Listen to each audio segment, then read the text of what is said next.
Deborah Calmeyer is the founder and CEO of Roar Africa, a best-in-class luxury safari company which was inspired by her adventurous childhood in Zimbabwe, where she grew up on a farm and even had a pet lioness. We travel because we're yearning for something deeply inside us. While she later moved to New York, Deborah always felt the call to return to Africa. Luxury to me is silence, stillness, space. Those to me are the endangered species of our time. Her company is in many ways an homage to her roots and is driven by her desire to share the beauty and transformational power of her native Africa with the rest of the world. Often I've heard you describe Africa as a place that doesn't just welcome visitors, but changes them completely and forever. This is not just your stump. This is really from your heart. Talk to me a little bit about what you mean by that. You know, I think when you come from Africa, you spend your life looking out, looking up. You know, if you just took a globe, you're at the bottom of it. And you always think it's better on the other side. And you look up to America and film and fashion, and you want to be that.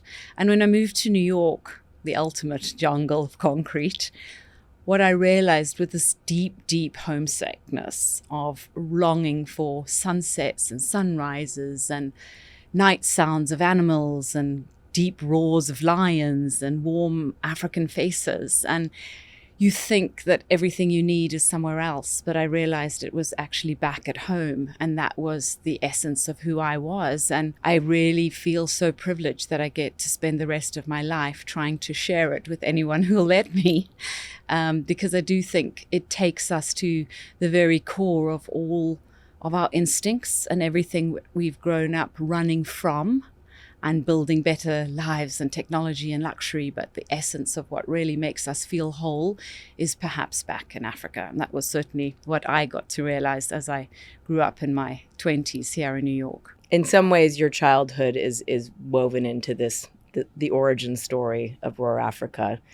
Talk to us about how you started the company and how your childhood and your father, the influence and the role that he played in the beginning of the company.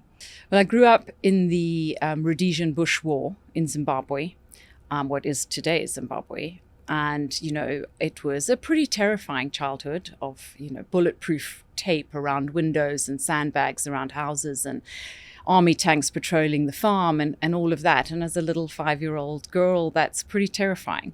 When the war was over and that was all be able to removed, my dad didn't want any alarms or security fences. So the idea from my sister was to get a lioness. As you do, you know. And what was the lioness's name? Carmel. Carmel was a rescue lioness, and she grew up with our 2 Labradors in our house. And I really think, Pilar, that's where my love of the wild was born, where I got to watch. I was 12 at the time, the least likely of the lion's dinner. So maybe that's why it was more appealing to me than my siblings. But, you know, I got to watch her and realize just how similar we are to animals versus dissimilar. The affection, the need for love, the need for touch, the hunting, the excitement, the play. It was all very much part of my household and in the car going to school or, you know, around the swimming pool. So my deep love for wildlife, I think, started then.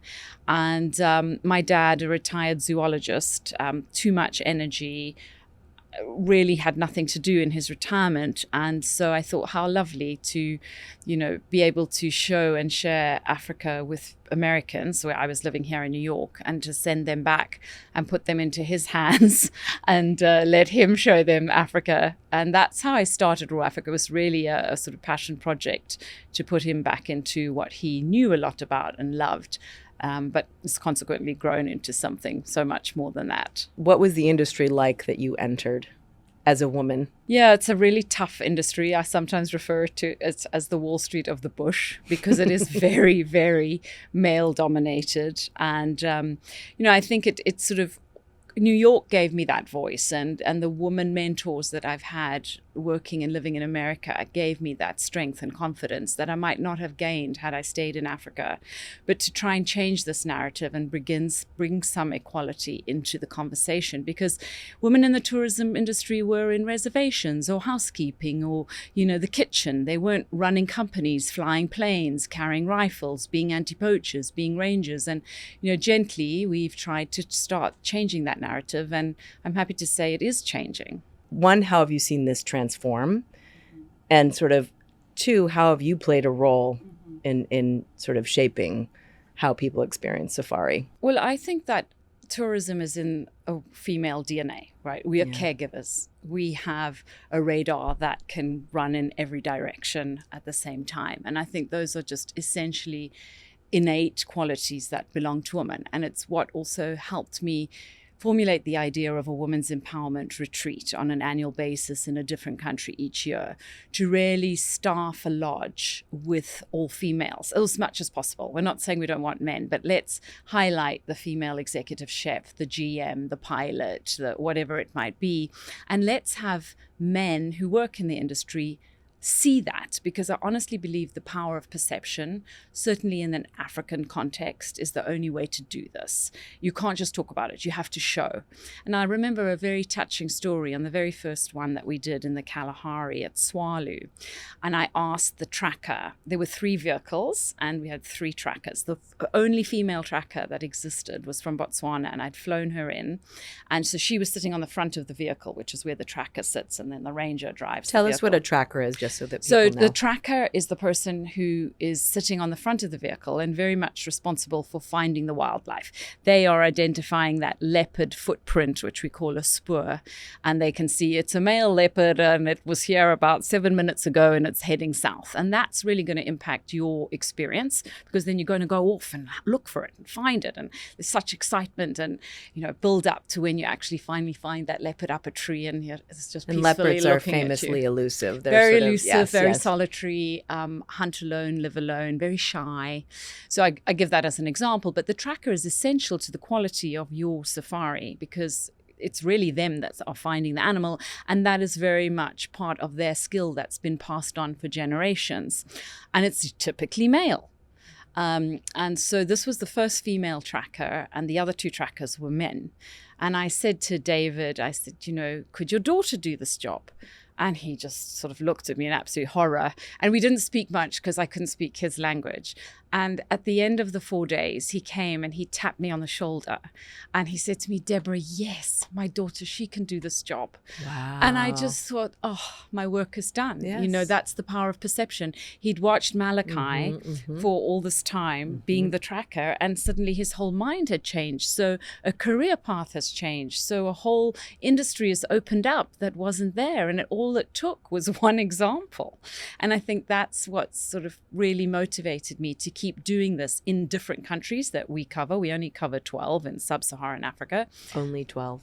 Well, I mean, we're not a travel agent. We're a specialist. Yes. And I think, to your point, sort of segueing into the detail and intricacy of the logistical brain surgery that's required in planning these trips, it really, really takes a lot of detail and consideration. And that's why I bring up the point of woman having that radar and that sort of ability to do multiple things at once and identify one problem there while there, and having a conversation and landing a plane. And it's all sort of very much part of us. So it feeds into why I think this industry, particularly in Africa, is so suited to bringing women to the table. These women empowerment retreats, it not only sort of spotlights the women, the local women, the trackers, the pilots, people who are making it all happen, but also convening women. What happens on these retreats? We're obviously highlighting the woman in the safari industry working in the different roles, but then we also bring in women speakers. So these are stories you wouldn't have heard. These are the people who didn't reach the TED stage, but may now, who are sharing their rise, their challenges, what they're doing, and sometimes with just the most sparse resources and sparse funding. Like, give me an example. I had the first military captain of the Botswana aviation department come and talk about what it was like to be an African woman becoming a military pilot in Botswana. Wow. And, you know, how she was a little girl and she would work barefoot to school and she'd see these planes in the sky and just be utterly fascinated. And that visual led her to becoming a pilot, joining the military, and then becoming the first female captain. What's so lovely is the community that it builds, right? And the friendships, and allowing these female travelers that are very philanthropically sort of leaning in that direction to get involved in projects they would have never heard of, to hear stories that, you know, we won't pick up in America. And to that point, how important is the storytelling? Because I think the word of mouth in your industry is sort of everything. It is, operators at your level are sort of far and few between. And so, you know, this is a big point of differentiation. We travel because we're yearning for something deeply inside us. And whether that's awe and joy of beautiful building and architecture and food, the human connection is the most powerful of all. And I think that's what I get to witness, is foreign women meeting with African women and realizing how much we share, and that just the human content of it all. This is a question I often get, and I have like a few different answers. It's sort of, if I'm going to do one safari, or maybe I may do more than one, what is the one or first safari I should take? And it's a really, I know this is like, I don't want to choose between all my babies. If it's a family, you know, it depends on the age of the children. It depends on the budget. It depends on the length of time you've got available.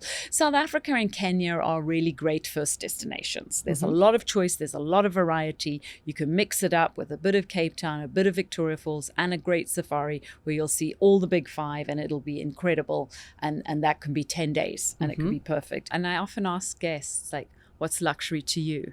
You know, because it's different for everybody. Yeah. Having lived in New York 25 years, luxury to me is silence, stillness, space.